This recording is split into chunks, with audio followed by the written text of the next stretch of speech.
Hello students and welcome to SST class. Today we are going to discuss a new chapter, that is Every Drop Counts. So the chapter name tells us what it means. It means that every single drop of water are very precious. Okay? Now, in this chapter we are going to learn first the water cycle and the importance of water and the sources of water.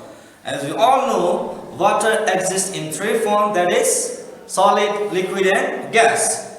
So let us understand this through this cycle, which is called water cycle. Okay, so in this picture I have drawn the surface, the waters from different sources, okay, they gets collected in the oceans, okay, rivers, ponds, and then when the sun hits,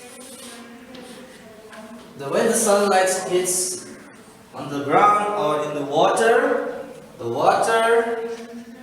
gets evaporated. When it gets heated, the water vapor goes off, okay, and forms the cloud. When the water vapor goes off and forms the cloud, this process is called evaporation. Okay, now after evaporation, when more and more gas gets involved, and they form what? They form clouds. See, as I have written here, water droplets form clouds. See, these are also water, isn't it? Water in the form of gas. They went up and it goes up and form the clouds. And what happens there? Water droplets form clouds. Each droplets, they form the clouds there. And then when this vapor changes into tiny droplets of water, that means what? Vapor changes into water. Okay, vapor changes into water. This process is called condensation. What is condensation? When the vapor changes into water, the process is called condensation. Now you can see the water droplets are here and forms the clouds, and when these water droplets gets heavy, okay, then it comes down. Okay, when the water droplets gets heavy, okay, in the contact with each droplets, and they gets heavy and they come down in the form of rain. In the form of rain, you can see, in the form of rain. Now again, there is a process. The water droplets into water, rain. Okay, from the clouds to, then it gets collected in the clouds. Water droplets gets collected, and when it comes down, this process, though it's not there in the book, this process is called precipitation. When the water gets down, means water comes down in the form of rain, this process is called precipitation. So this cycle goes on, and this process is called water cycle. This process is called water cycle. So what we have understood here, when the water gets collected from streams and all, it gets collected in the ponds, lakes, rivers, oceans. And what happens when the sun hits the land or the water?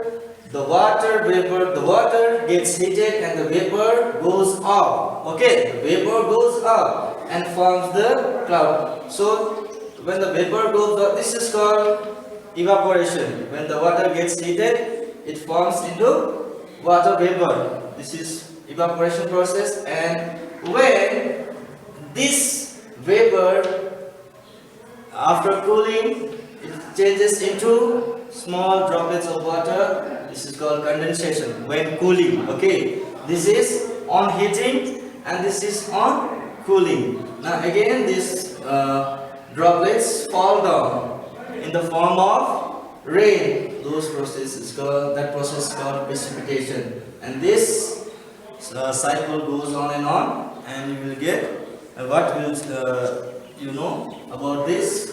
We know about this. This is the this is actually water cycle process. Okay, cycle process. Now, sometimes when it's very cold out here, the water droplets comes down in the form of snowfall, or we will have snowfall, or even hailstones comes, isn't it? And the sleet. So this is just because when it's very cold out here. Normally we'll have rain.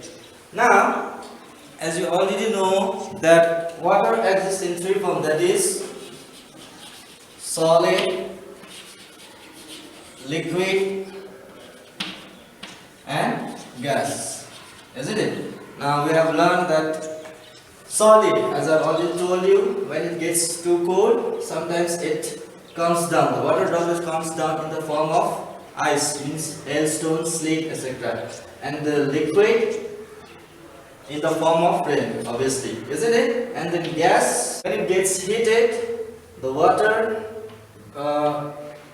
vapor goes up, isn't it? Water goes up in the form of vapor. Now, this is solid and liquid and gas. Okay. Now, why do we need water? All living things need water to live, obviously, and we need water to drink, bath, wash our clothes, cook food, isn't it? Even plants too need water to live, animals also, and the farmers, they need water to grow their crops. And obviously we need water to generate electricity, which is called hydroelectricity. When electricity generate or emits from running water. Okay, so hydroelectricity power is one of the main source of energy in India. Okay, now this much for today. We'll stop here today's class. We'll continue our class in the next class.